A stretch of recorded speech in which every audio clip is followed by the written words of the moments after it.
Sounds Tight Radio, indie spot. This shit right here is exclusive, and I do this for everybody. I don't care where you at or who you are. This is for you.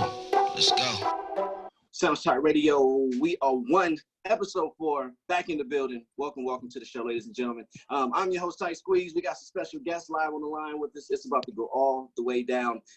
Let's do a quick round table. See who's with us tonight. We got brother Compton on the line with us. How you feeling, brother? Good, man. I'm excited to be back, man. You know, this is dope, man. The conversation is dope. So I'm excited for tonight. We're gonna do it. Absolutely.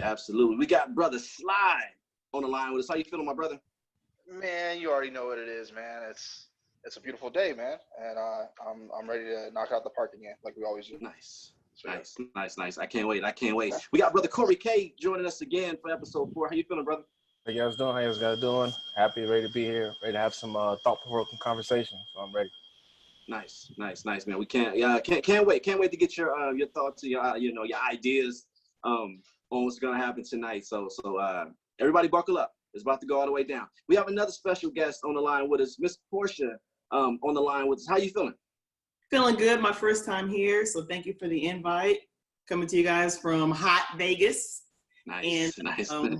Portia, you can find me on Instagram, same name, Portia Bowie, Porsche Bowie. I'm looking forward to jumping in. Nice. And she gave her Instagram information out. She does a blog. We're gonna talk a little bit about that. But it's good to have Portia on the line with us right now. Give us, a diverse perspective, a breath of fresh air, new voice, as if you will. So I can't wait. So what I want to do, I want to jump right into it.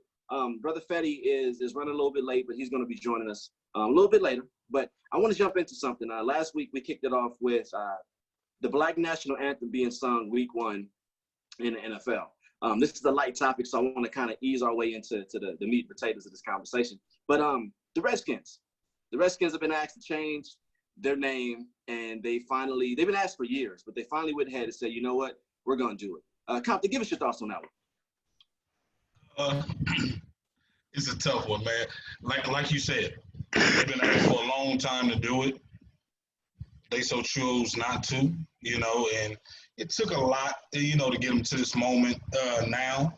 And I hear like a lot of people trying to pull their stock out of the team and everything like that. And it's frustrating a little bit, to hear that, but just by changing the name, changing your logo, because people may take offense to it, you want to pull your whole stock out of the team.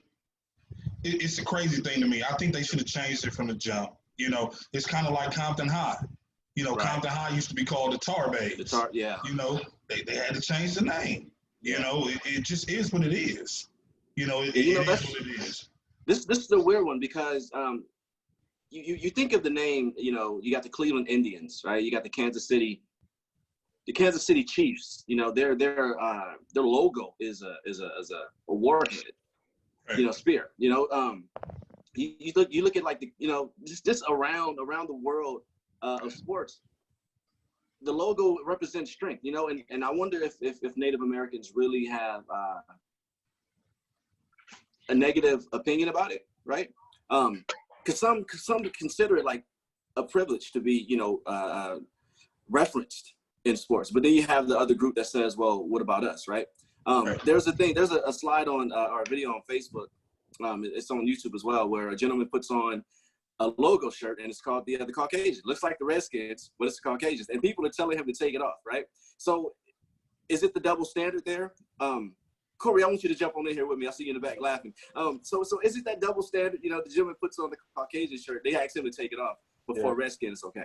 I was just laughing because I actually had that same shirt saved in my Amazon list. So I was, but I mean, as far as the Redskins, it's kind of interesting to see because they asked the owner back in 2013, same topic about changing the name. He was like, he's actually quoted saying, "I'll never change the name," and then you can put it in all caps. "I'll never change the name." Then here we are, a little more than 7 years later, and now he's changing the name. I think what like you said, the Caucasians are trying to do. I think they're trying to run a fine tooth comb, picking up, the Mississippi state flag. We're picking up the Redskins name, just doing an all over sweep. So, I mean, just like you said, I would love to hear what the Native Americans got to say about this. At the end of the day, I feel like we kind of pushing the fight for them, and they're not really saying whether they do or they don't want the logo or the mascot. So.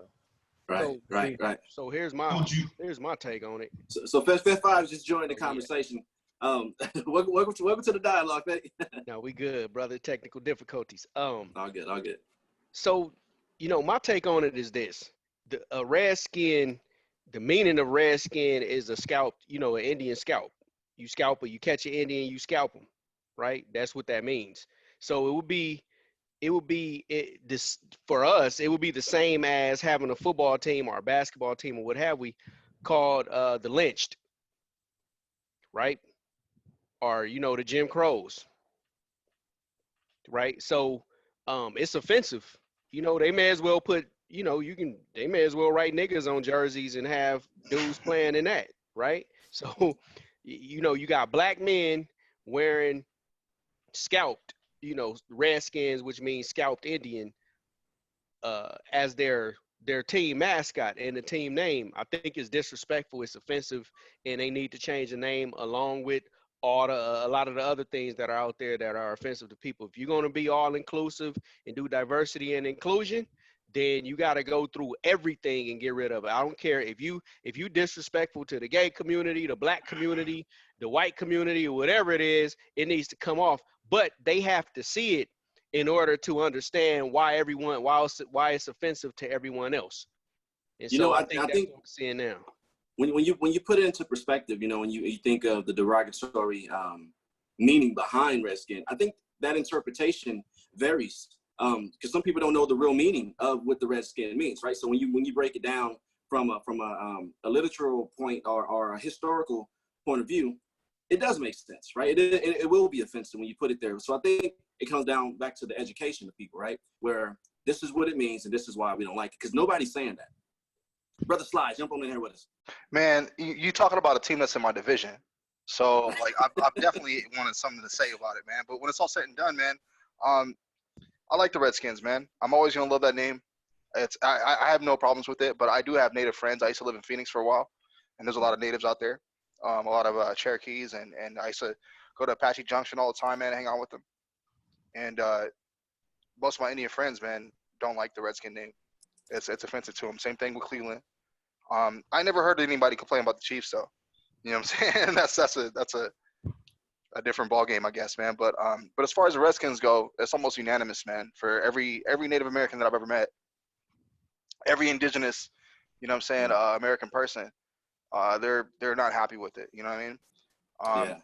And they feel like from what I saw, some of the articles and videos I've seen, Native Americans are ecstatic, man, that the BLM movement kind of helped push this in the right direction, man, for them to get the name change or whatever. But then again, I've seen other videos too where natives were talking about how the government hired the Buffalo Soldiers, which was a black infantry, bro, to hunt the last of the Native Americans down and kill them. Yeah. You know what I'm saying? So, I mean, no matter what, man, we can't satisfy nobody. You know what I'm saying? Believe everything you read. Exactly. You know what I'm saying? Yeah. So there's no satisfying anybody, really, especially in cancel culture. The best thing we can do, man, is progressively move forward. And I think this is a progressive move. So I'm definitely interested to see what the new name gonna be. Yeah, I think everybody's on their seat. But I want to bring Portia into this conversation because when Sly said they're in my division, you must be a Philadelphia Eagles fan. Oh, hell no, man. Let me rephrase that, man. I am a New York Giants fan. My mom is from Queens, right? All my cousins is from Queens. Half of them are Jets fans. The other half is Giants, and then there's a couple Patriot fans, and they're mixed and sprinkled. Honestly, I didn't even have a football team until I was like fucking 20. And then when I moved to Arizona and I visited my family, and they were like, "Man, you either fucking Jets or Giants now, man. And if you don't say either, we're fucking you up." So I picked the Giants. And then later that year, they won their third bowl. You know what I'm saying? The second one in my lifetime. The first one they won was the year I was born or whatever. But the first one I got to see. You know what I'm saying? So yeah. So yeah, Portia, jump in here with us and give us your take on this one. I really think that it's a good move. Everybody that says something I agree with, it is progressive, it's good. And then also I've heard some suggestions as far as paying homage to it being a football team in a predominantly Black area, to give homage to the Red Wings. I've heard about that. And I feel like that would just be a good move all around. Just leave that nasty, because I just learned something new. I didn't know it meant scalped Indian. I didn't know that at all. So hearing that, there's no way that I could support it. Yeah. So Could you imagine if there was a basketball team or a football team called the Slaves? yeah, it's disgusting. It's a disgusting part of history, and it's time to just go ahead and leave that back. Right. I get it. My fear is that, with everything that's going on and all the changes that's being made, I think a little bit of it gets lost, because I don't think the people that's actually completing or doing these changes truly understand or want it. And I feel like if the want's not there, it has to be more of a move we can make. If the ownership of the Redskins don't want to change the name, take him out of ownership. Yeah, you can't. But you can't. So what you're getting back to is the Donald Sterling issue, right? Yes. With Donald Sterling and the Clippers. Mm-hmm. In my opinion, and I'm not trying to be devil's advocate, but I guess I am. You can't tell someone else what to do with their property, right? But the thing that people aren't paying attention to with this whole thing is that although we call these guys owners, they own a franchise and they have to abide by the franchise's rules. And so it's kind of unfair. It's kind of unfair for the franchise, or for the true owners, the NFL, the league, to go in and change the rules and then force the owners to abide by those new rules that they created so that they can save face. Because they've had these teams, the Redskins, this entire time. If they change the Redskins from an owner's perspective, if they're forcing him to change the Redskins, you also got to change the Buccaneers. Mm-hmm. Because if you're a Black person, the Buccaneers is a derogatory term. So if they're fine-tooth combing, there are going to be a lot of name changes. The Buccaneers have to change. The Redskins have to change. The Raiders have to change. Right. Yeah. Right. The Patriots. So, the Patriots might even be in that mix as well. Well, the Patriots, you can't touch that because it's American patriotism, cool. But the Redskins, the Buccaneers, the Raiders, and there are a couple of others. Their names will need to change as well, because if you're a Black person, the Raiders and the Buccaneers are derogatory terms and offensive terms to you if you're educated and you know your history.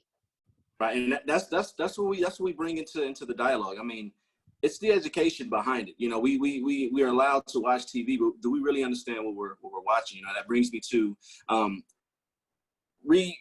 revisiting how we teach Black history and American history in schools. Yeah. Right? I mean, what are your thoughts on that? So, you're talking about the school and history, right? Yeah, school and history. I mean, in college, you get a different level of it. You get a little more in depth, but I believe at that point, you've already been beaten ahead with so much information to where when you get a perspective at a collegiate level, sometimes it's a little bit different, and it's a little too hard to catch on to, because it becomes controversial at some point. But from an elementary to a middle to a high school level, give me your thoughts on that one. So I'll simplify it for you, right? The education system in its entirety is racist. From the foundation of it is racist. And I'll explain it in these simple terms. When you talk about Black Wall Street and you talk about original Black Baltimore and Black Harlem, right? Those communities were vibrant, affluent Black communities built by Blacks who on an average had a 6th grade to 8th grade education, right? So when you talk about higher education just ultimately sees how far you've gone through the indoctrination process and how much you've bought into it. Because the communities that we would love to live in, most of us, a lot of people, they claim to be conscious and enlightened or what have we. They don't really know their history. They jumped on some bandwagon. But when you think about it, the people that built those communities that all the hype is about, you know, Black Wall Street being one of the primary tag names right now, it was built by a lot of people who didn't even they didn't graduate or attend school past the 6th grade. Mm. So that devalues education, especially if you Black, because you're a natural born hustler. You're a natural born businessman and a natural born businesswoman. You're a natural born goddess and God, but you gotta, if that's suppressed, you'll never know it. And so when you talk about education, it's really about suppression. And you know, I agree with that to a certain extent. I mean, because monetarily, you don't necessarily have to be the smartest, you know, cooking in a box to make $1 million, right? You don't have to necessarily be extremely smart. You just have to be good at what you do to make that money. But from an educational standpoint, how you get through life, there's a lot of rich assholes out there. There's a lot of rich people who do immoral things. I mean, look at the Epstein situation. Just flat out. There was nothing ethical about what this man was doing, but he was very, very rich, right? I mean, it was legal in his industry. But you get what I'm saying. I mean, his industry. He was a rich man, but as far as getting through life, there's certain things that you have to have some sort of education to really understand, to put meaning to what you're doing. I mean, and this is just my opinion, but from my perspective, I believe that education should be valued because it enlightens you and it makes you understand that some of the things you thought were right, it just isn't. Of course, to jump in here with us.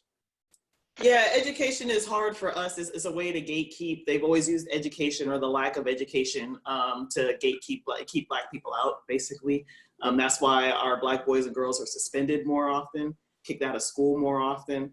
They just really want to stop giving us that avenue. And then when we find the ways to be entrepreneurs and stuff like that, you see like our businesses getting destroyed up as Wall Street, like we all say. But I do feel like we just need to revamp the whole education system. It doesn't work for everybody. It doesn't always work for us culturally. Even they say the SAT is a standardized testing, that's racist and that's culturally biased. Certain things on that take, they just need to revamp the whole thing. Definitely. I agree. A lot of it's, I think a lot of the times the education system, it tries to raise kids into a system of patriotism, teaching them that, oh, you come from America, this great fighting country, we fought all these wars, but it's hard to show them that and then explain that, you know, it's hard to explain what was going on at that time and then explain President Truman's and Malcolm X relationship. You know what I mean? Because kids are gonna ask why. Then why did this happen? Then why did the cops do that? Or why did the FBI? It's gonna start raising questions. You're gonna have to make school even longer now. You know, so to really fit in and get all the criteria that needs to be discussed, so you can really see the good side and the dark side of being an American in this country. I agree. And also another thing about that's good. And then another thing about that is the lack of representation, that children have to wait until Black History Month to hear anything beyond slavery, to hear anything beyond our history in this country. That's also something that gives children a lot of self-loathing, and they just don't really want to hear it. They get embarrassed. I know I did.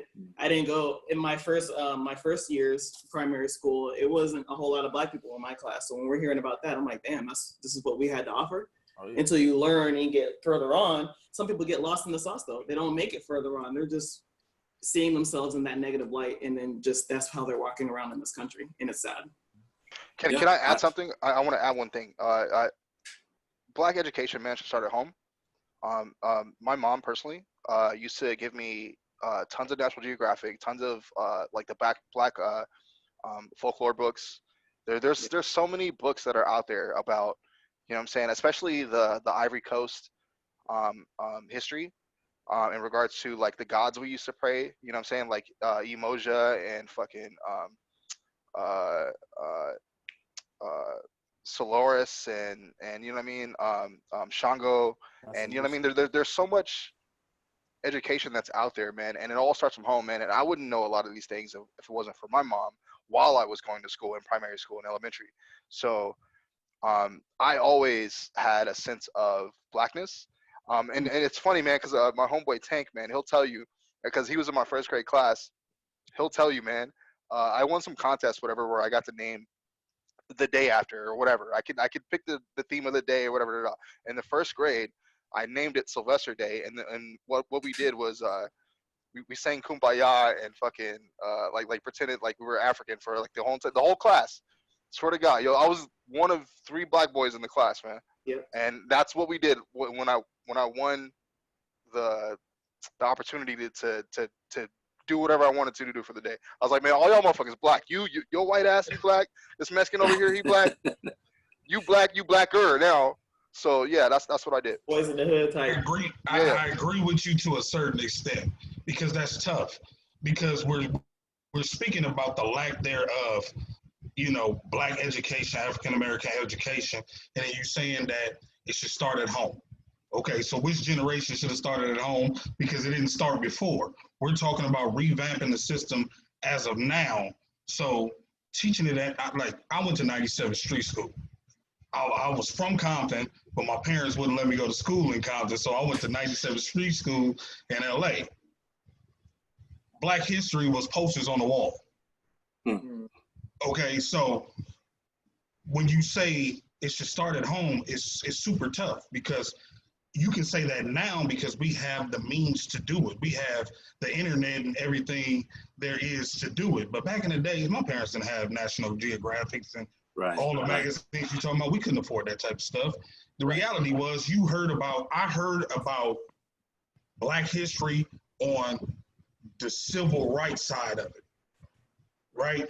People that was in the streets fighting. I heard about the Black Panthers all my life. I heard about aggression. I heard about don't let nobody do nothing to you. I heard about what we went through. I heard about the bad times. I didn't hear about, and not until I grew up and was able to see movies did I ever know about anything, and it's tough to say that it should start at home. And that's I'm right with Compton there, man. Like, look, you learn about European Anglo-Saxon history for 12 years, and you have to do it in order to graduate and progress to the next grade.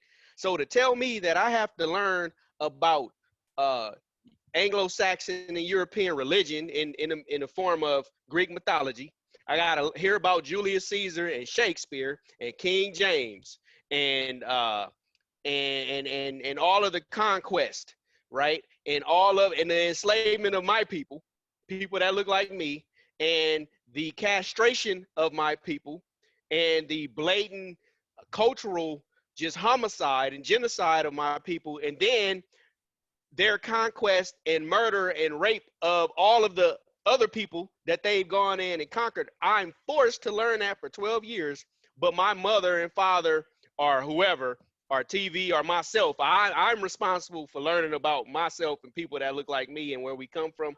That's not fair at all. That's not fair at all. To force me to learn about somebody else's culture and history and heritage and all of their conquests, and to tell me I have to learn that in order to navigate through society and through this life, and then I have to learn about myself on my own. But that's the priority. That's not fair. It's not right, and that is discrimination at its finest.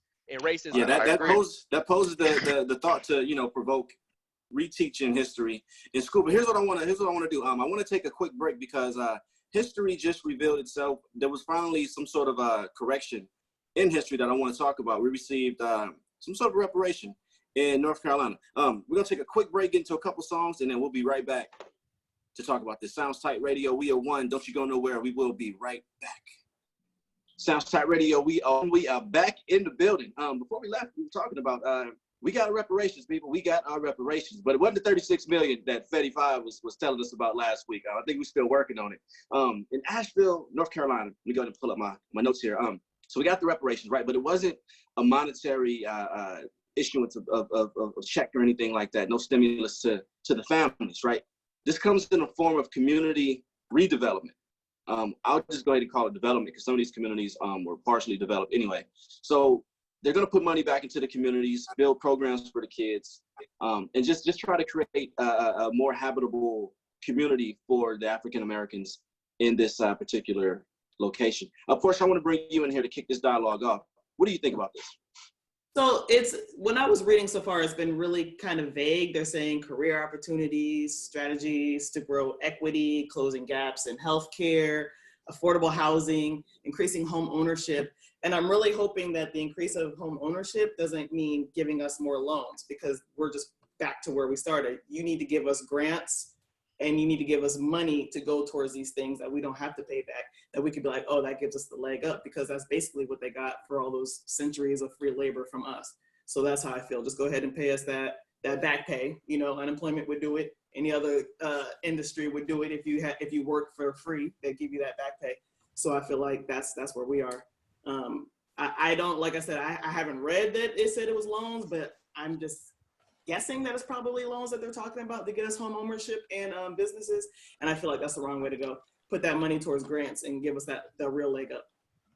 Yeah, from what I've been reading, it's basically they kind of just keeping it as it's going to be direct deposits, and they're saying, what I'm reading, it sounds like they're kind of hoping Black people take that money and go in that direction. It doesn't seem like there's any structured plan or anything to do it. I think it's probably the same rules as probably the stimulus checks. If you owe child support or something like that, you're probably not gonna get it, or you're probably gonna get taxed on it or something crazy.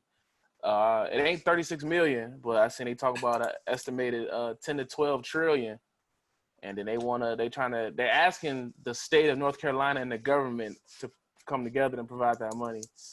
I don't know. Sound like small city dreams to me. From a little city of Asheville, North Carolina. I understand y'all could dream big. I feel you. But y'all had a vote 7-0. It's not a lot of people, you know what I'm saying? Not a lot of people can make your decisions, but it's good to see. It's pushing in the right direction. I believe so. Fev5 shaking his head. Jump in here with us.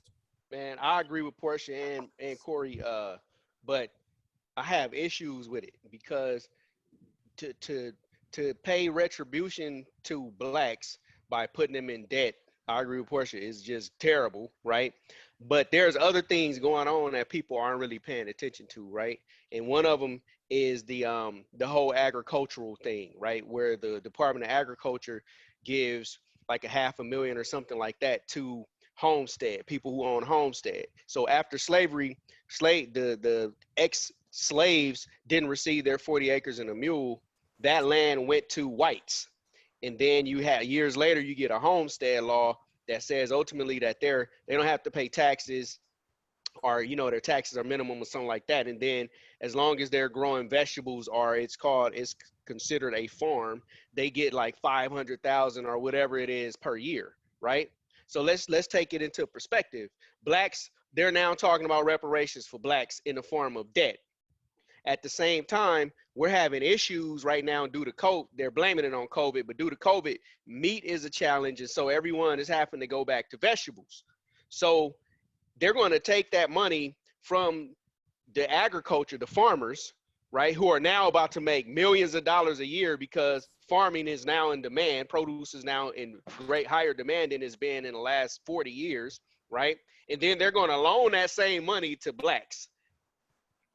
So you feel like you'd rather have land than cash? Yes. With the increase in demand for farm goods, yeah. And then if they're going to use some of the money that's allocated to those farmers and loan it to me, and I didn't get the land, they got the land that I was supposed to get, and now they're good. They'll make a couple of $1 million a year over the next couple of years. Them and their families, right? Yeah. And then so since you don't have to give it to them, you're gonna loan it to me and put me in debt, and they get to make millions off of the land that I'm owed. Yeah, so whatever number you decide to give Black people is eventually gonna dry up. Give me the 36 million. Give me and no, for real. Think about it this way. When I say 36 million, you know, there was an article, I think it was either in a Washington Post or the New York Times, that said it's really they calculated 155 million per Black citizen in this country today, right? Think about it this way. Let's say if they negotiated down to 10 million. If every Black person took $10 million, jumped on a boat and moved to Ghana, the world would be a different place. Peace out. Yeah. Because if the money is going to get spent, and it wasn't spent here, it was spent in a place like Ghana or Nigeria, right? the whole world would, the whole dynamics of the entire world would change And instantly. that's what they prevented by slavery. Right. We understand that. So look, I feel like this is the Haitian deal, right? And I'm still reading up on what happened in Haiti, but there's like a little snapshot of what happened in Haiti. The French went in there, enslaved those people, said, you know what? We'll let you go. We'll let you go. But what's going to happen is when we leave here, we'll give you your free. Actually, after they pushed France out of Haiti, they liberated themselves. France said, you know, it'd be a shame if we came back here and something happened to this island. So here's what you're going to do. You're going to give us, I believe the number's like 12 billion or something like that. And this was back in the 1800s.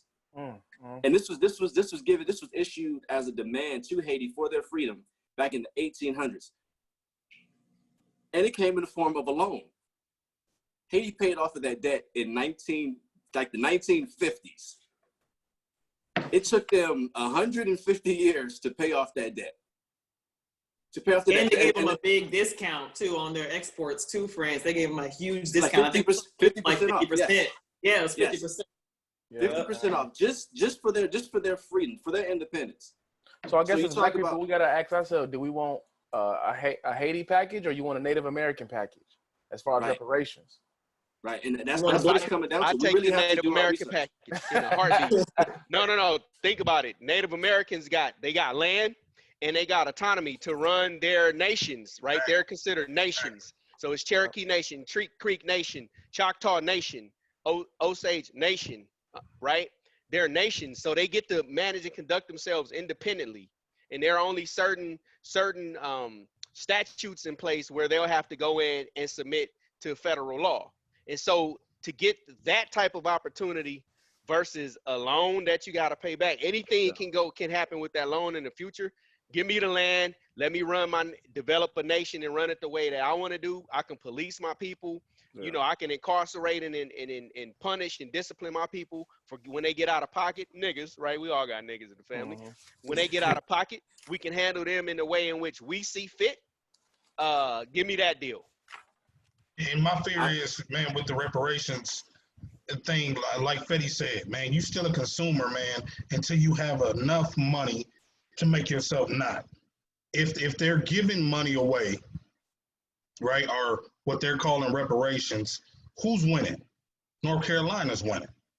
You know, they're saying they're giving you this money, man, to build up the community, build up your communities, but eventually the funds will wash up and then you will no longer be able to afford your own community.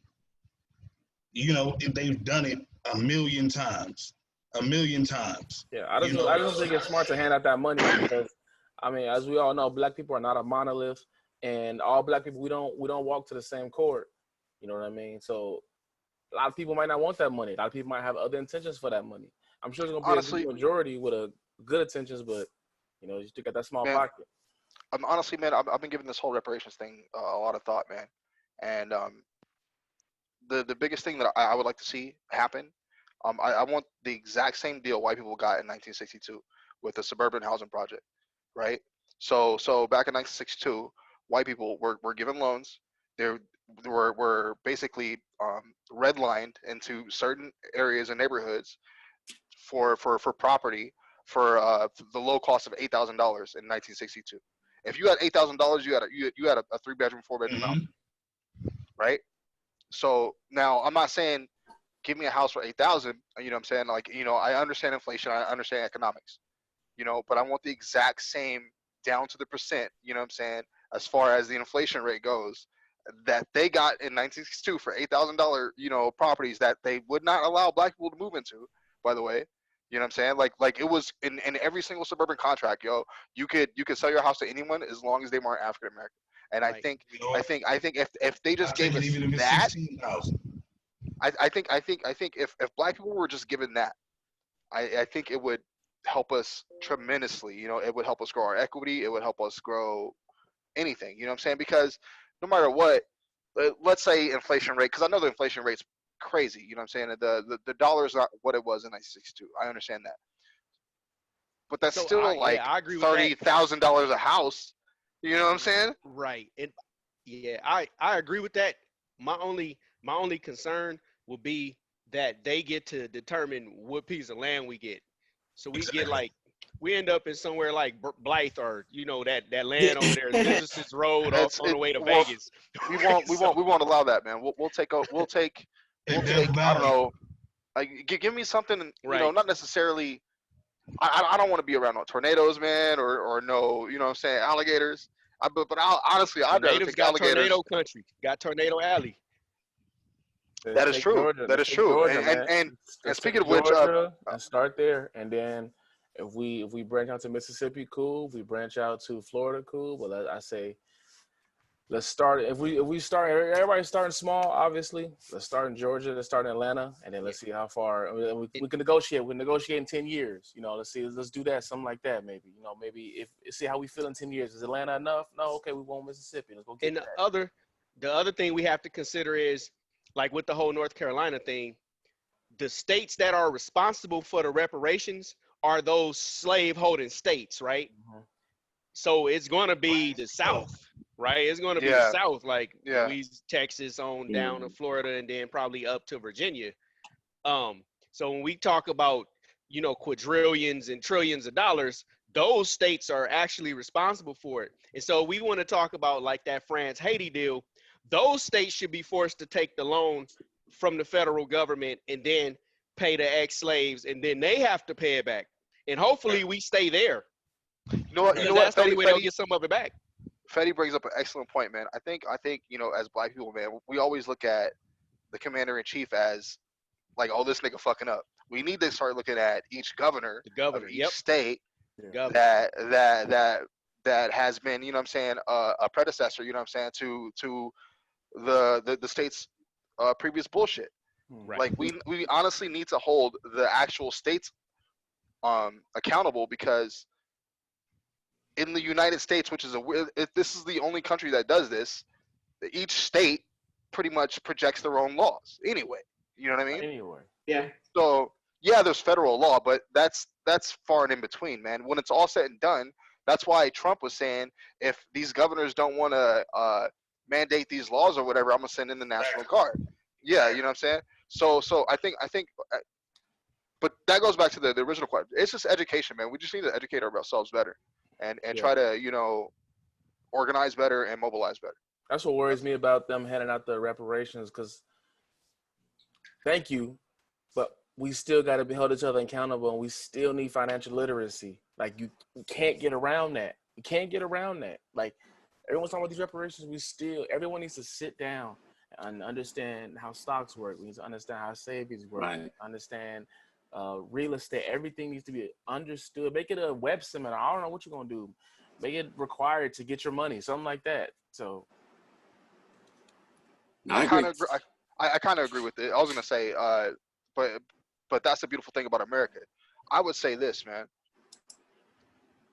If reparations were to happen, it should be done in a way that you have to understand monetary, you know what I'm saying, importance. Just like the $8,000 loan idea. You know what I'm saying? Like, not everybody's gonna take advantage of that unless they have some sort of education of property, you know what I'm saying, of real estate. So I don't know, man. It's something. I agree with you, but I don't, because then that's giving them back control over the money. Right. Once we say that you got to understand, and you got to take a class, you got to complete this course, you eliminating a lot of people. You're gonna lose your people. Yeah. Education Exactly. is a struggle for everybody. And you got to remember also that it's a system. So you're talking about taking money from a system, and then the system putting in place rules and regulations as to what you have to do to get the money. And then when you get the money, you have to go back to the system and ask permission to spend it. Yeah. Right. So it's just, that's why the Native American opportunity, if you want to call it an opportunity, is more attractive, because you get to decide how to use that money to build your own nation. And if it fails, that's on you or your people. Right or wrong. Right. Yeah. And so that's a more attractive, a more attractive opportunity, in my opinion. Because the same people that we are frustrated with, that we're tired of dealing with the same situations. We're going to ask them to educate us on how to spend money, and they're not going to do it properly. It goes back to what we originally started talking about with the educational system. They're not going to teach you properly. The thing is, they want you to fail. Even if they give you money today, they want you to fail. When you fail, they take over or they lend a helping hand. And then you all of a sudden you feel a hand on your shoulder. Right. It just comes back to the community really has to have, we have to really just to learn how to depend on Black people and stop depending on government and all this other stuff. It's just bringing it down to the community and trusting each other, and we doing it that way. I agree. I agree 100%. You know, we talk about the education, we talk about our communities, and I want everybody out there listening and watching these videos to understand, we're not isolating. This isn't a segregated dialogue. This is really bringing home the conversations that we feel, that we experience, that we've read about, that we've heard about. But it takes all of us. It takes every culture to make this work. It's up to a certain group of people to hold to that promise and do and manifest these opportunities. But it takes the entire coalition of cultures to make this work. I want to take a step back, get into some music real quick, but we definitely going to talk about something along the lines of where we are. Atlanta, Chicago. Come on now, you're breaking my heart. Sounds Taight Radio, we are one. We will be right back. We are one. We are back in the building. Hopefully you guys are enjoying the show. Hope you guys are really, really enjoying yourself. We're talking about some things. It's about to get a little deep, real deep.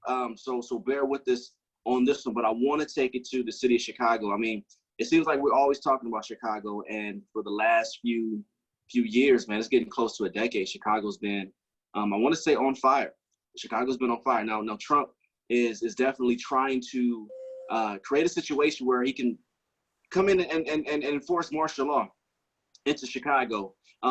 How do we get our city under grips? I mean, we're talking about progressing as a culture and as a people. We can't do it without Chicago. So now, knowing that we can't do it without Chicago, there's a lot of strength, but we need the unity first. Corey K, a Chicago native, man, how do we do this? I'm not sure, honestly, man. Like, it's been like this for so long. Like, I've had incidents growing up. I've seen people get guns pulled on them for the minimum of reasons, and I remember I had a buddy of mine. He's my OG growing up. Like, he was like 16, I was like 13. But you know, so he got shot just sitting in the car. You know, it happens so much. You know, and then Trump got to do the same thing. He got to send the National Guard in 2017.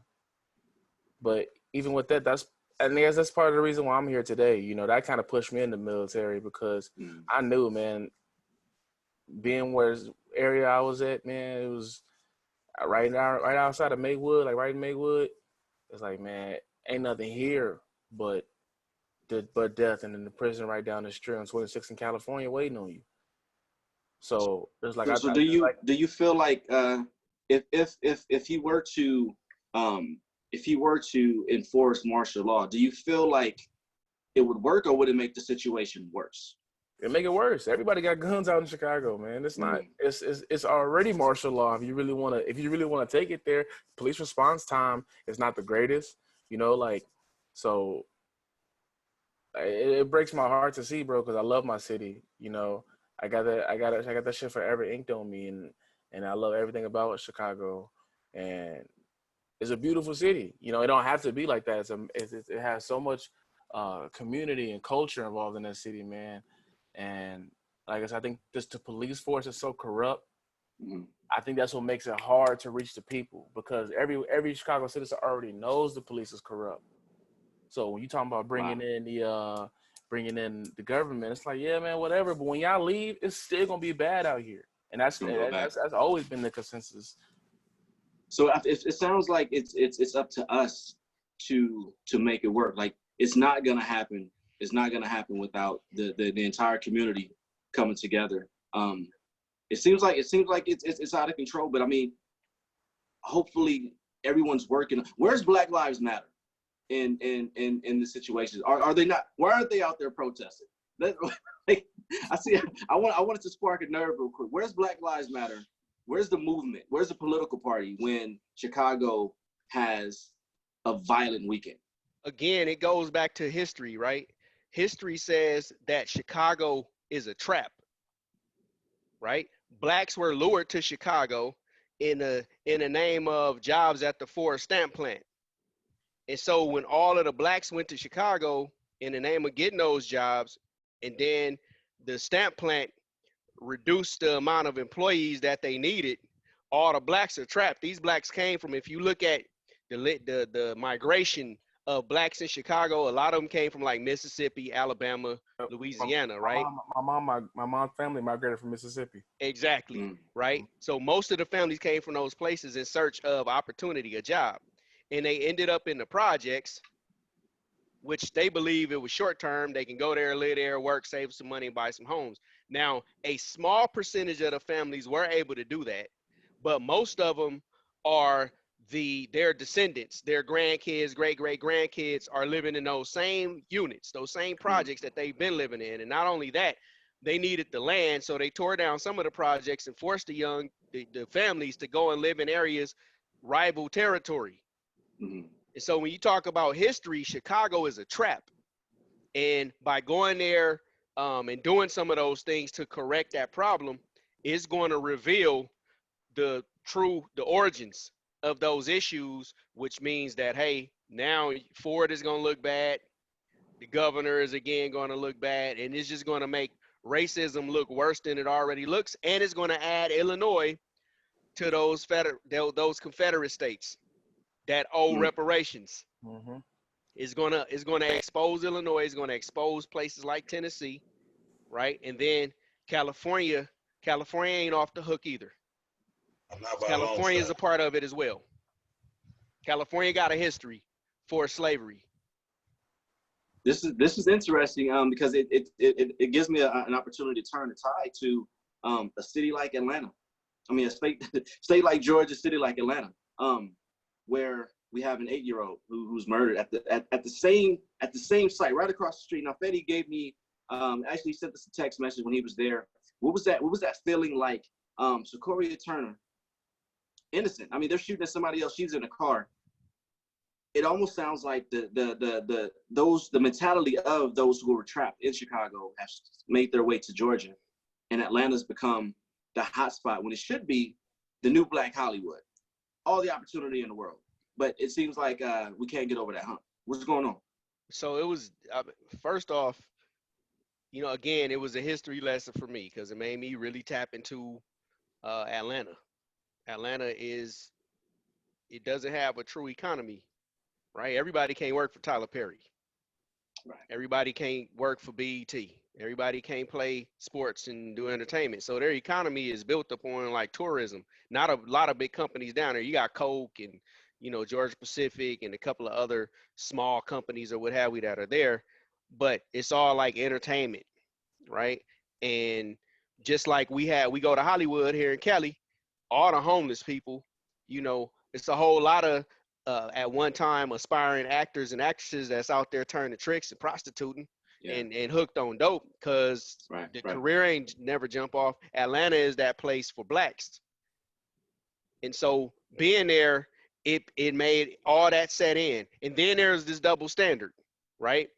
I have the video and pictures that I'll share with you guys or whatnot, and you can post them up online if you like. But there's videos, so they're right across the street from one another, like right across the street. If you turn and look on one side of the street, it's the liquor store where baby girl was murdered. On the other side, it's the Wendy's. The Wendy's is burnt to a crisp, right? Blacks, I'm gonna say blacks, and I'm gonna just say people went down there, protested, burned the Wendy's down, and raised hell over the Rashard Brooks incident, right? And I've seen footage, watched it from different angles or what have we. Me personally, I can't say, and I'm saying this as a black man on air, I can't say that he's 100% innocent in what happened. I'm not saying he should have lost his life and they have the right to kill him. However, he did. We have to admit that he provoked some of it to it. He provoked it to an extent. All right. And it hurts me to say that, but that's just the reality of it.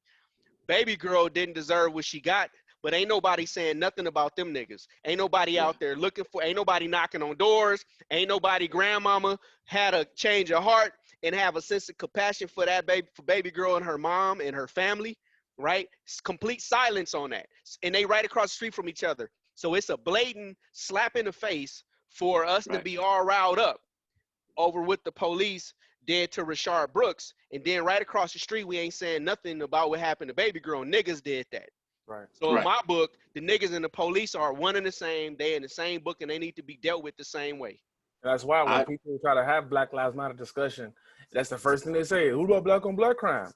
In situations like this, it's giving ammunition to talk. They recuse themselves from those conversations. Exactly. And for that reason, you know, I'm not a proponent of Black Lives Matter because it is one-sided, and that's where segregation and discrimination kind of goes awry, and it slaps us as Black folks in the face with our organizations. We don't want to deal with our own internal house issues. We want to go out there and protest and raise hell about what everybody else is doing. That's not right. You either all in or you not. Yeah, it's working to our disadvantage, and you know, I feel like everybody on this panel kind of shares the same attitude and thoughts on the black on black issues. You know, we run out there and we protest, treat us the same, but we don't treat each other the same. And that's a problem. That's a problem. Compton, I want you to jump on there. I see you in the background. Yeah. So, you know, it's tough. It's tough to be like, what about black on black crime and everything? What about on white or crime? You know, every race got crime. Just straight up. We talking about injustice between one race to another. Now, I'm not backing everything that these well put together activist groups are talking about, but I will say, man, that I grew up in a community where it was a lot of black on black crime, right? And it's tough to be like, what about this? When you talk about Atlanta, man, Atlanta got Atlanta. When people say Atlanta, they think all of Georgia. No. Atlanta is Atlanta, okay? Atlanta got 80% black cops, okay? Everything's black, period, okay? So it's going to be good days and it's going to be bad days with anything. Look, walking, living, growing, teaching, everything, it's a relationship. You're going to have troubles in your relationship. It's not right. It's not right what happened to it, right? But we still got to fight our fight, but I agree with Fetty 100%. We got to fight the fight with each other. But I think that's something that we take care of within ourselves, not on television. But ain't nobody doing nothing out there about that though. That's what I'm getting at. The police, the black police officers is left to go find the niggas that killed that young lady, and all the blacks that are protesting turn their back on that. Right. They turn their back on that. And so I can't trust them. I can't trust them because the way I see it, those niggas destroyed a piece of our future as black people by killing that little girl. Right? The same thing in New York and New Jersey and Chicago and LA and everywhere else. It's the same thing. You killing pieces of our future. So if you want to talk about population control, niggas is helping to minimize the population too. Actually, they working with the police between the confidential informants and the snitches and all that's going on, getting black men locked up in the name of jealousy and hating, and then murdering kids in drive-bys. You know, it don't make sense. If it was two niggas that had beef with one another, then I can see you saying, hey, you know what? That's between them. They got personal issues. Everybody know about it. That's what happens in those situations. This little girl is innocent in that. Yeah, but it's miseducation, man, and it's poverty as well. Miseducation and poverty is the problem. You know, when you live in a certain situation, man, and like I said, I got friends of all cultures, right? But when you live in a certain area that's rich, you know your friends, right? You know your friends, you know your situations, right? Poverty, poverty areas, it's our uneducated areas. It's our low income areas. It's our problem. It's the same thing that's going on with the rap community. I told my son love it. My son loves the music, period. My fear is that none of them making it past 25, period. Right. And it's our own people killing these rappers And here's because they where want to take what you got. It's the hatred, but it's the miseducation as well. And it's the poverty that they live in. How can you come from where I'm from and be like this? How do you have what you got? How you think you better? And it's only what we was taught.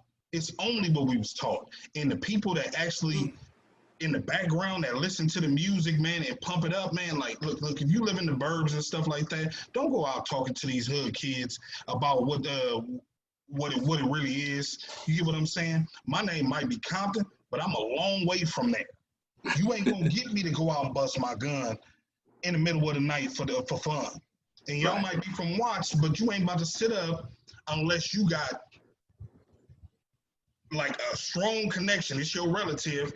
Pull no gun and go do nothing. So my thing is, we got the wrong people talking to our young generation, telling them what to do, and they're still living a lifestyle, man, that they can't control. They know they hungry. Right. So they take terrible means to feed themselves, man. Right. And it's short-lived. And I wanna add on that, brother. You made a great point. It made me think about this dude named Carmaine Wilson in Chicago, right? Right? We talking about influence. This dude, young dude, decided that he wanted to, materialism, because that's what our kids are learning is materialism. Out of all this, after slavery, blacks became more and more materialistic because they didn't have what they thought they saw the whites having, and that was a fluency with these material items, suits, shoes, what have we, cars. This young dude murdered his mama for insurance money, killed her, went in her bank account, withdrew $90,000. She was a black business owner. Went to high school with him. Yeah, he was. I don't know how old he was when he did it. He was a black business owner. She was a black business owner. He murdered her, drained her bank account, and went and bought like chains and rims and shit. That happened in my neighborhood, bro. And it's, dude, like that right there is like the epitome of just sick niggerdom. Yep. And at that time, that's exactly what it was, because that was like early 2006. So it was throwing money in the air at parties. It was that era. So he would literally, we would be at the basketball court. He would pull up, jump out of the passenger seat and just start throwing bricks of money in the air. And these kids, we're all in high school. We're all juniors and seniors. And he was trying to be an up-and-coming rapper, and he killed his mom. And in a hot moment, his image, his celebrity image, was more important than his mother's life. Yep. And he was willing to take her life with his own hands. Yep. He's in my graduating class, or would have been in my graduating class. There is a change. There is a change that can happen. And Fetti, Squeeze, Sly, Corey, Portia, I don't know if you ever been associated with it, but we all been either associated with it, gang ties, whatever the case may be. There are rules. Anybody that tell you there ain't rules, those is pretenders. There are rules. There are people that you listen to. There's folks in the hood that can shut everything down. Okay, we did it. Squeeze, we did it in 1990. Fetti, we did it again in 1994. You can shut it down. The problem with the world is they feel like it's so tough out there that we gotta live like we in the jungle. We gotta live like we doing. We have a cutthroat mentality. Some have a cutthroat mentality because they feel like that's the only thing they know.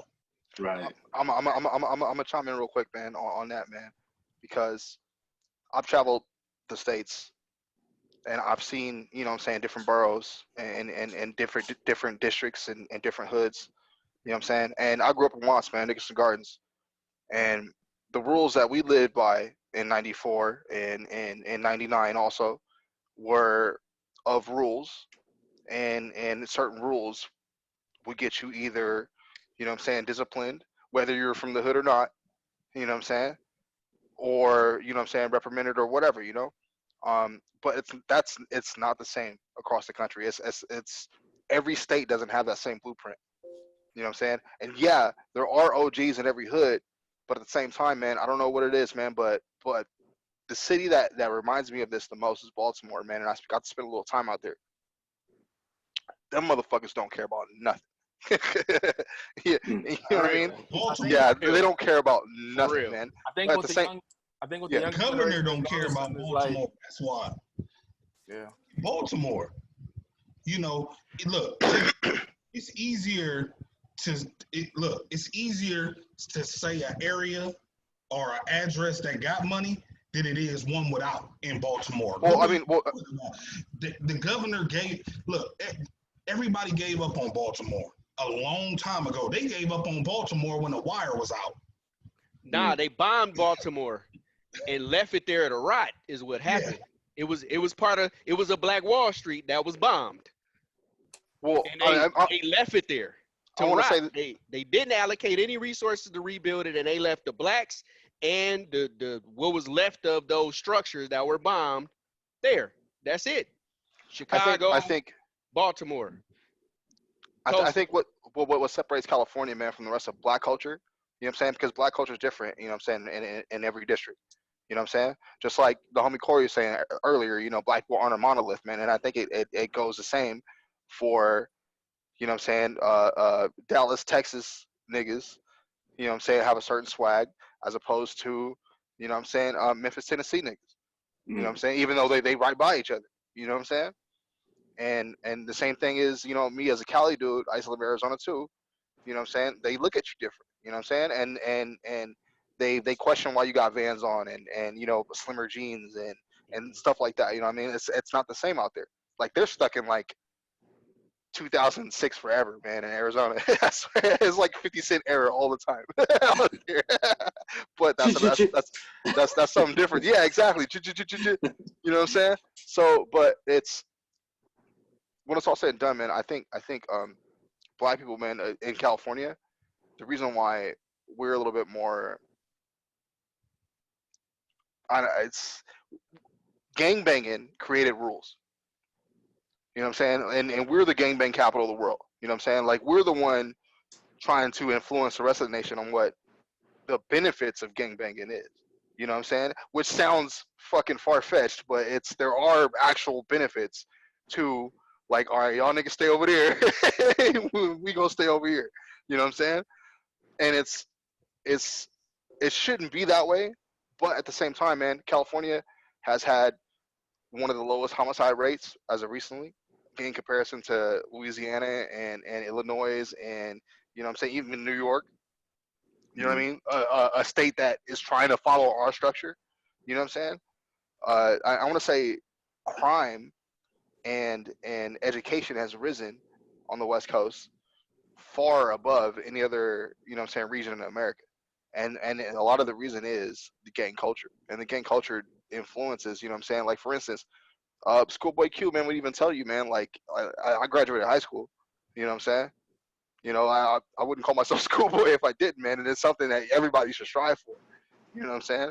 And then the same thing goes for, you know what I'm saying, other Black brothers that are out here preaching, man. Big U from 60s. You know what I'm saying? He went through the whole jail system and then came out, you know, and had a plan of attack and did something good with it, man. But I think California culture, man, with the rules that we have in place, is what kept us from, you know what I'm saying, turning into Baltimore, turning into Chicago, turning into New Orleans. You know what I'm saying? Like those are some of the most dangerous cities in America, man. You know what I mean? And if you've never been there, man, I suggest all you brothers go, because if y'all really want to see Iraq, you know what I mean? Go to, it's there. Yeah, it really is there, man. And it's not like we got it good. It's suburbs out here, man. They living in actual bricks, dog. You know what I mean? Like abandoned buildings. That's their homes. No lights, like for real, every night. And I ain't saying like I didn't have to go through that, you know, but it was far and in between, as opposed to a decade of it for them. You know what I'm saying? Like that's their normal life, you know. So I don't know, man. It's hard to get certain messages across unless we can all have a level ground of understanding. And then once I think black people get there, then we can stop, you know, the killings in Atlanta, the killings in Chicago, man, and stop the rappers preaching hate. And that's key right there. I mean, you just said something that's key, and the music has to be influential enough. I mean, J. Cole's getting laughed at now. Yeah. Because he's being positive. What's wrong with that? I mean, Wale has been shelved and set behind Mills and Rick Ross for years. He's always been preaching his message. Now Meek Mill's doing it, and everybody's like, look, he's on something positive now. That's American. It's been out there, though, man. It's been out there. Rich as well. All of them, man. We give props for the silliest things, man. And it's all, look, Pearl Chain. We talked about it a couple of weeks ago, man. You know, it's people in the background telling them this is a good publicity stunt for you, man. This is a great way to get your name out there, man. The fans that you didn't have because your demographic was, you know, weirdos and, you know, 15 to 25s and whatever the case may be. If you get on here and you make this about, you know, a movement that everybody's talking about on social media, now all of a sudden you pick up a different crowd. I'm not rocking with you. I can't rock with you. Look, you tell me exactly who you are the first time we meet. I tell everybody that. You only need one day. Right. They're going to tell you everything they need to know right there. People blurt out everything they need to know immediately. I'm not rocking with nobody that's sitting here talking about stuff that I don't have. The problem is they speaking on stuff I don't have. I'm going to live within my means. If you live within your means and make yourself better first, you will never have a problem about being jealous about another dude. Right. Man, those are facts right there. Same thing is wrong with music industry. The same thing is wrong with the news. People don't believe the truth when the lie's more entertaining. They don't care. Right on. And speaking of that, Corey, you know, as we're talking, you know, just some research being done in the background, and you came across something that's pretty interesting. I knew you wanted to share with the rest of the world. You know, I'm pretty sure everybody knows, but those tuning in tonight may not have known this. As far as what? The Secoriea Turn. The guy that ended up turning himself in. Yeah, he was just saying that that he turned himself in. Kid was 19 years old. Mr. Conley, Julian Conley, turned himself in, and he turned. I'm thinking about what Brother Compton said with the whole gang activity. Like I feel like he might have been a pawn in the bigger play, but always he turned himself in and said he didn't shoot her, but he was there and he had a gun on him. And you know the police, they like, cool, that's all we need. And they're not gonna give it to you. Cool, whatever, you got it. They already charged. They charged him already, so they didn't waste no time.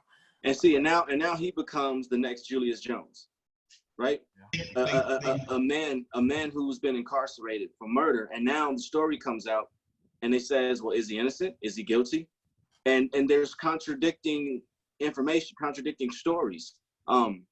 This is something that I know we're going to spend a little bit of time on. But I want to jump right into it because it made its way through transition, and this one's kind of important. People, it's gaining national headlines. I mean, you got celebrities paying attention to it. Why haven't we been talking about this for years? I just want to say it's scary because just like the guy Julian Conley just turned himself in for Secoria's murder. They're the same age. This Julius Jones got locked up when he was 19 too. You know, so history is repeating itself. Yeah, it's picking up a lot of steam, obviously, because of the NBA players are all talking about it. But when I just looking at the story, when I read about it, I can't help but think how they treated him, even arresting him. I can't help but think about how they did Dylan Roof, the complete polar opposite of how they arrested him. You know, it's yeah. Roof got the presidential treatment. I want to even say I saw a cop clap when he was in his presence, you know, kind of congratulating him. That's a joke. But I mean, he was sat on. They had him on the ground, giving him water and everything. There was no knee in his neck. I mean, you look at places like Allentown, you know, where a man's resisting arrest and he's got a knee on his neck. Dylan Roof, you know, he was welcomed with opening arms. We're gonna take you to jail, okay, buddy? You're okay. Like they made sure he was okay going to jail. But they gave him a Burger King and a bulletproof vest. Exactly. He got a police escort. Yeah, in a bulletproof vest.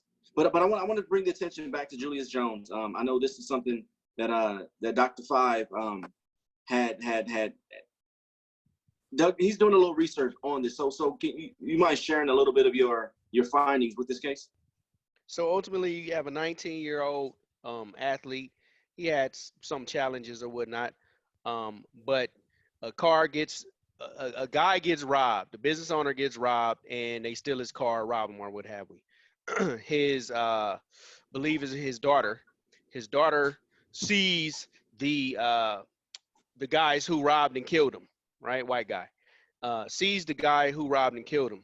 So ultimately, long story short, Julius Jones gets arrested for this particular crime, and he maintains his innocence the entire time. The testimony from the daughter, or wife or whoever she was, did not describe Julius Jones, right? She described somebody else. However, the judge and the attorneys pushed the fact that they had someone they can blame this and pin this on, and he got stuck, left holding the bag. He's maintained his innocence. This was in 1999. It stemmed from, it's a thing. Fetty said it earlier, man. It's always informants, right? It's a bunch of informants. The worst thing you can do while being black, unfortunately to say, is be educated, straight up. Okay, so he was guilty by association. Everybody went to college, or some went to college, still had their homies from the hood or whatever the case may be. Brother Sly is mine, but it's Squeeze. But everybody has like people they associated with that either went to college or didn't. Right? He was associated with people that didn't go to college. The guy that owned the chop shop that actually they went to, whoever stole his car, went to, was a police informant, right? So immediately they find a car close to where this chop shop is. They didn't go arrest this dude. I'm talking about super close, like walking distance. They didn't go arrest him. They said, what you know? Well, I'm an informant already. I'm going to tell. So he told on another guy from another hood guy. That guy told on somebody else from the hood that happened to be Julius's homeboy or best friend or whatever the case may be. Everybody placed the blame, but it all trickled down to, well, the chop shop dude ain't got nothing. He an informant. The other dude, he just a hood dude. We can lock him up again. The other guy, we can lock him up again. Oh, wait a minute. We got to do this on a scholarship. You disrespectful. You mean to tell me you out getting your education? This is wrong. We ain't got no evidence, but you sound good to me. That's what it seems like to me. And I don't know a lot about the case, but until recently, but one thing that does stick is that this is the same old show all over again. And it's hard for us to say whether he did it or not, but I always got to go with the not. Yeah. Because you got to prove it. The law is supposed to prove it. Without reasonable doubt. It has to go beyond reasonable doubt. And in his case, I personally believe he was innocent. I believe he was targeted because he was one of those that was shifting out of that particular environment. He was trying to better himself and live his dream. He was in college doing his thing, and it's just really unfortunate because a lot of us have experienced this, but often we tell black boys, grow up, get an education, and go and you can do whatever it is you dream of. You can be anything you dream of. The sky's the limit, right? And our sky has been the police. Our sky has been racist employment practices. The sky has been discrimination in the economic discrimination. Yeah. Right. And so you find all of these students that go off to college, get their education, living back in the hood at home with moms because won't nobody hire them. And if they do get hired, it's at a place that ain't gonna pay them enough to survive. But they went to college and followed all the rules. Right. They followed all the rules, and then this kind of stuff happens. Right. Yeah. Kids who come home from college get murdered. Yeah, just You doing. know, during Christmas break to visit their family, get murdered. Kids graduate from college, can't find a job. You know, mom, let me stay here for a minute, and then if I'll look for a job for a month, and if that don't work, I got to go out of town and look for work. And that month is too long. They get murdered. They get arrested. They homeboy come over, you know, and they hanging out with their homeboy. Somebody drive by and kill them, or the police come and arrest them for giving a homeboy a ride or something like that. Guilty by Right? association. Yeah, it's that guilty by association is abused when it comes to black men. Yeah, It was created. I was just for doing black some more men. research. I was just doing some more research on the whole thing, and then apparently, like I said, his co-defendant pretty much made a plea deal, but then he ended up submitting like 3 or 4 different statements. So just even with that, like that, your police work needs to come in. I read another article that said when they arrested him, the officers were high-fiving one another, and then they said Julius Jones reported, they told me you're gonna fry. And then while being transported in a police car, the officer removed the handcuffs and said, "Run, nigga, I dare you." Julius Jones said, "I stood frozen, knowing that if I moved, I would be shot and killed." You know what I'm saying? Like guys like that don't need to have power. Education is a cold weapon, man. I'm telling you, they don't want you to have it. Yeah. It's something that we all should, reach for, but it's something that they don't want you to have, and it's a reason they don't want you to have it, man.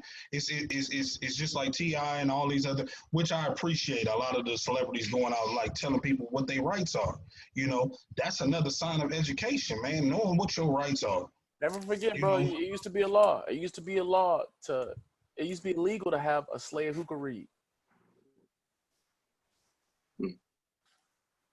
Yeah. When you think about that, and I know Portia's in the back and she's shaking her head. You want to jump in here, or should we go ahead and keep it moving? All right, so I had to double check on my sister real quick, but it's an unfortunate situation, but this is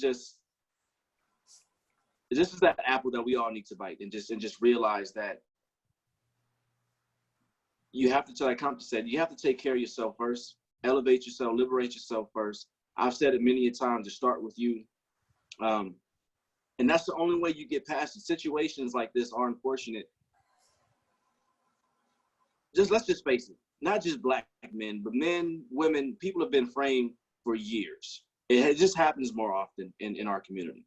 It happens more often, but being innocent until proven guilty is never the case. We already established that the police don't show up to prevent crimes. They show up after you've already been violated. We know that. So that already lets me know that they're showing up for the guilty. They're not showing up for the innocent.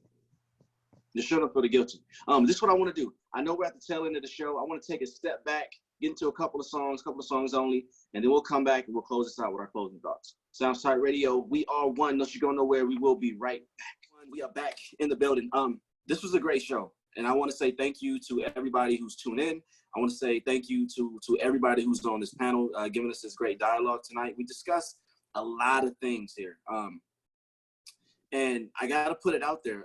I got to keep reiterating this. This isn't about one culture. This is about a culture within cultures trying to discuss this. But I invite all cultures on to join this dialogue. Give us your perspective. I want to know what the outside perspective is. I want to get an outside take on what we're discussing, because maybe we just don't know what you're seeing. Maybe we can help prevent the next Karen.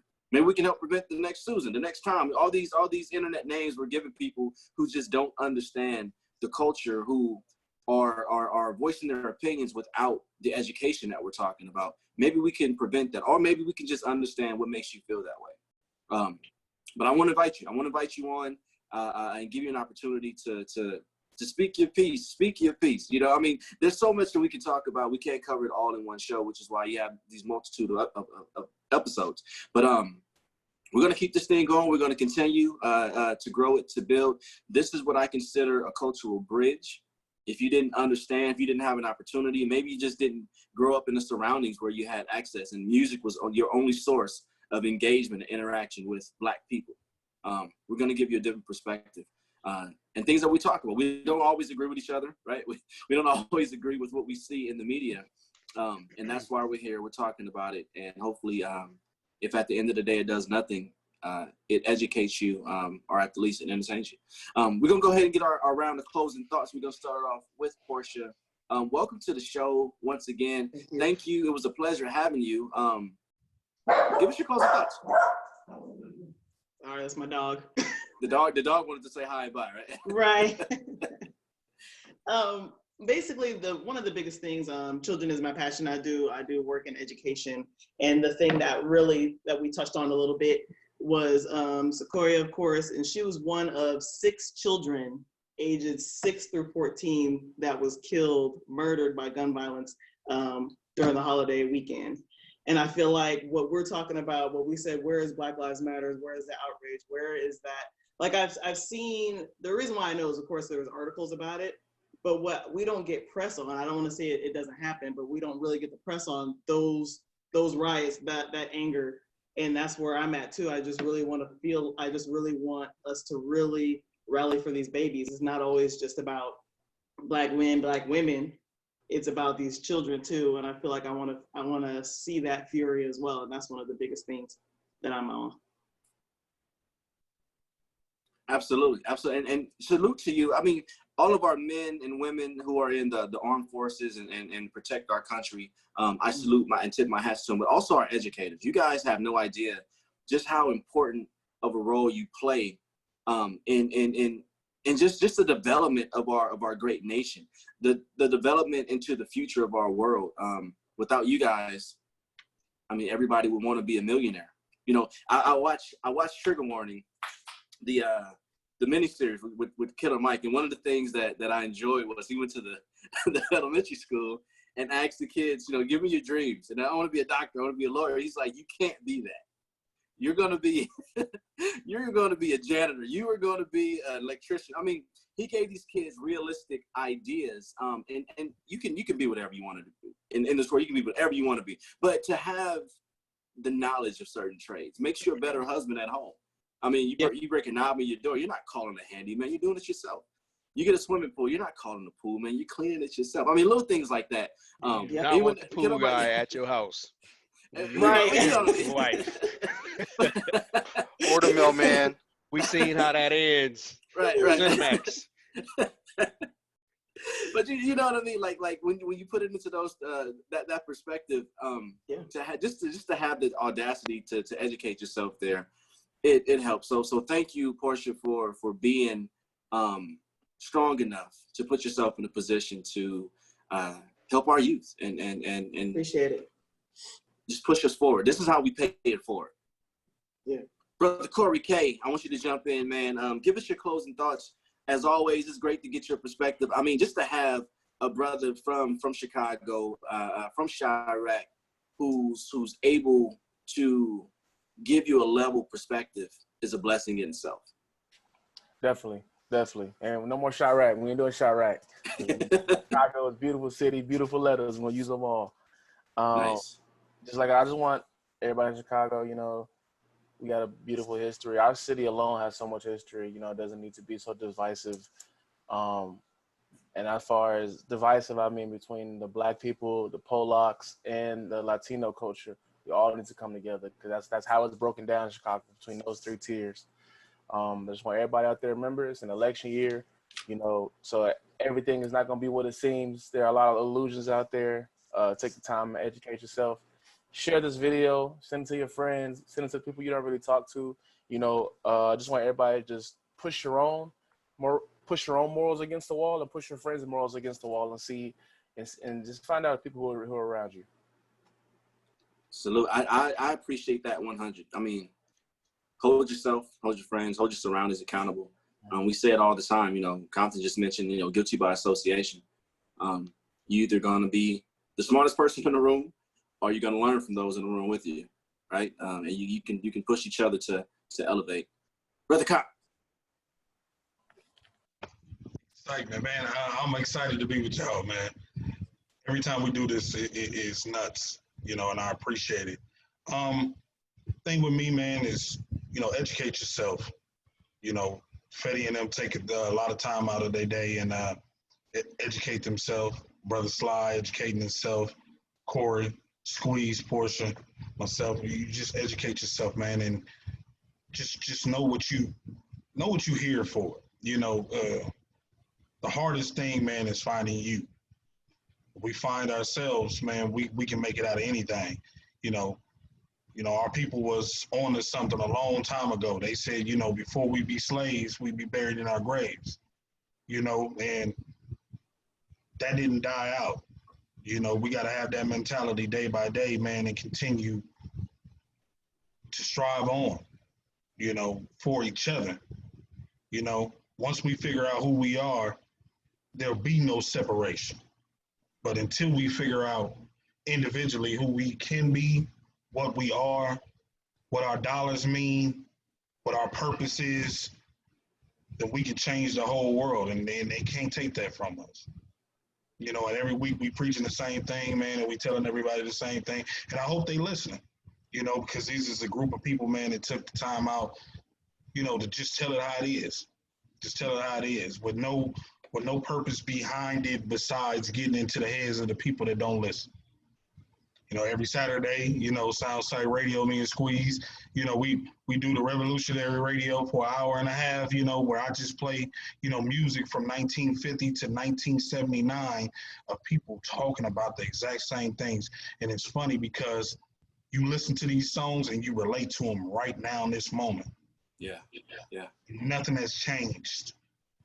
And that's what people need to hear, when they feel like, I can lay back in my bed and a change gonna happen while I sleep. Nothing come to sleep is but dreams.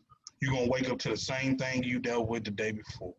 So we gotta go out there, man, and make our purpose felt. If we don't make our purpose felt, then nobody will for you. That's all I got. I appreciate you, brothers and sisters.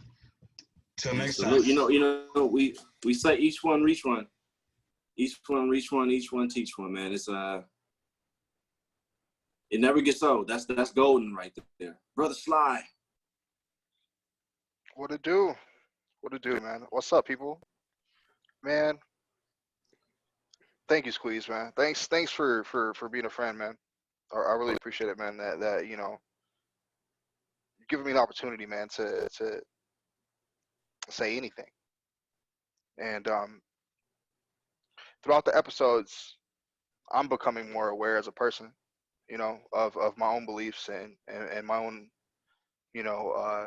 projection of how I feel like I'm projecting out to the world. And as I become more self-aware, I'm starting to retract certain things. I'm saying? I'm starting to build on other things, And man, it's just a blessing, man, every week that I'm glad that I'm here, man. And as I sit here, man, and I look at my my playing cards that I play, man, the only thing I can think of, man, that I think that I could add to help improve the Black community, we need to get out of our bubble, start interacting with other cultures and other practices, other levels of enjoyment. My roommate's a white dude, and I've spoken to him, bro. He would love to be on the show, man, but it's always a conflict of schedule, man. So, but I would have never met him, and he would have never accepted me if I didn't have an understanding of other culture. You know what I mean? Nice. And because of it,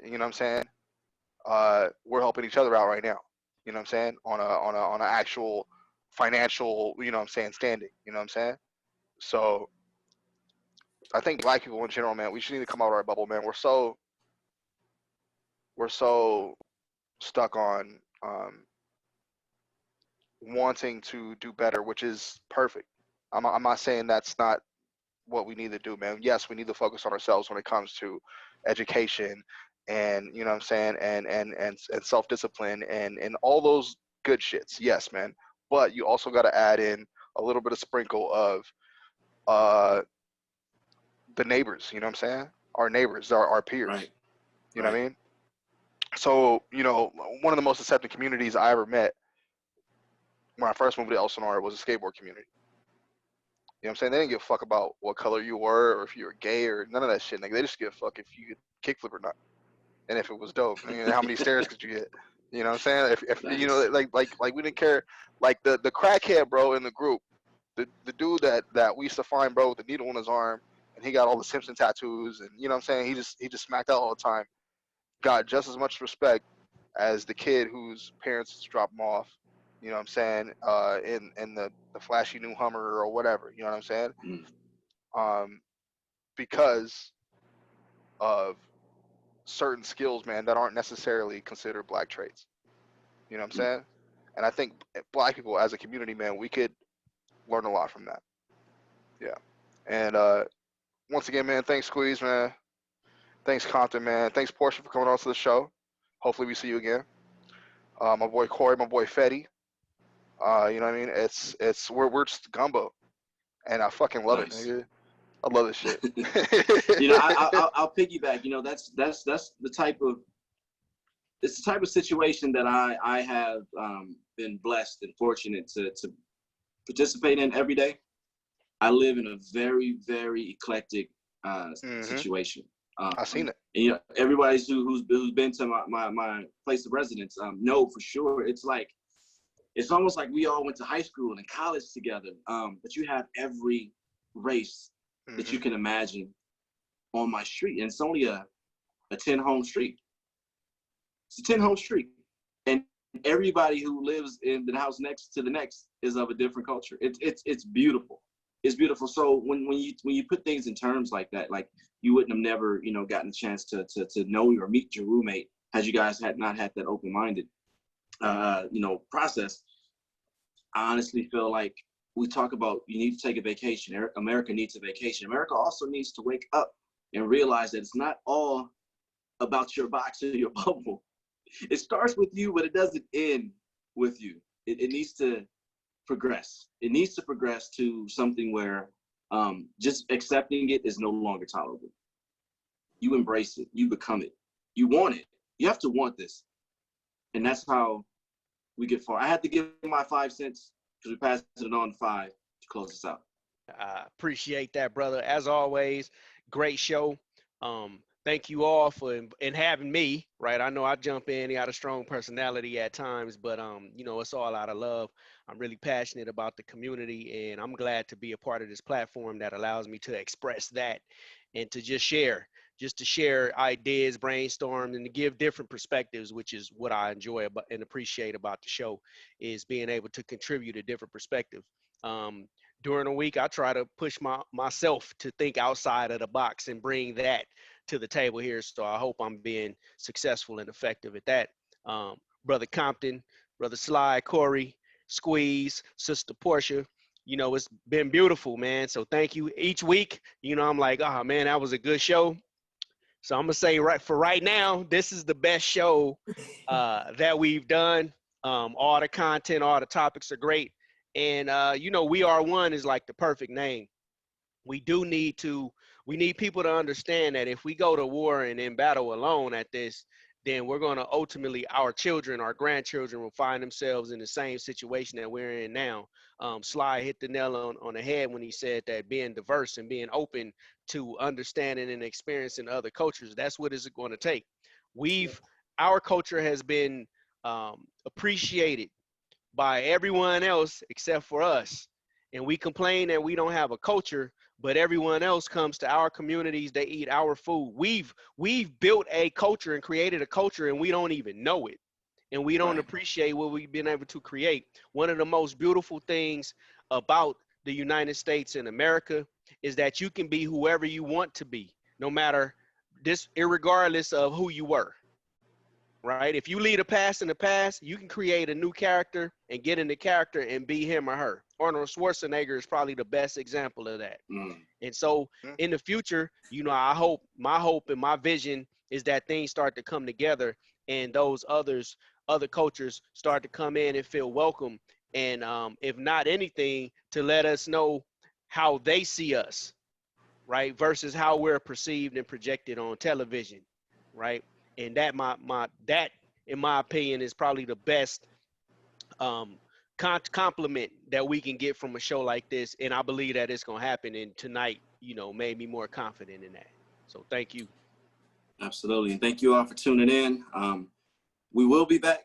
We will be back. I can't say it enough. We will be back. You know how to reach us. If you want to participate, just reach out to us.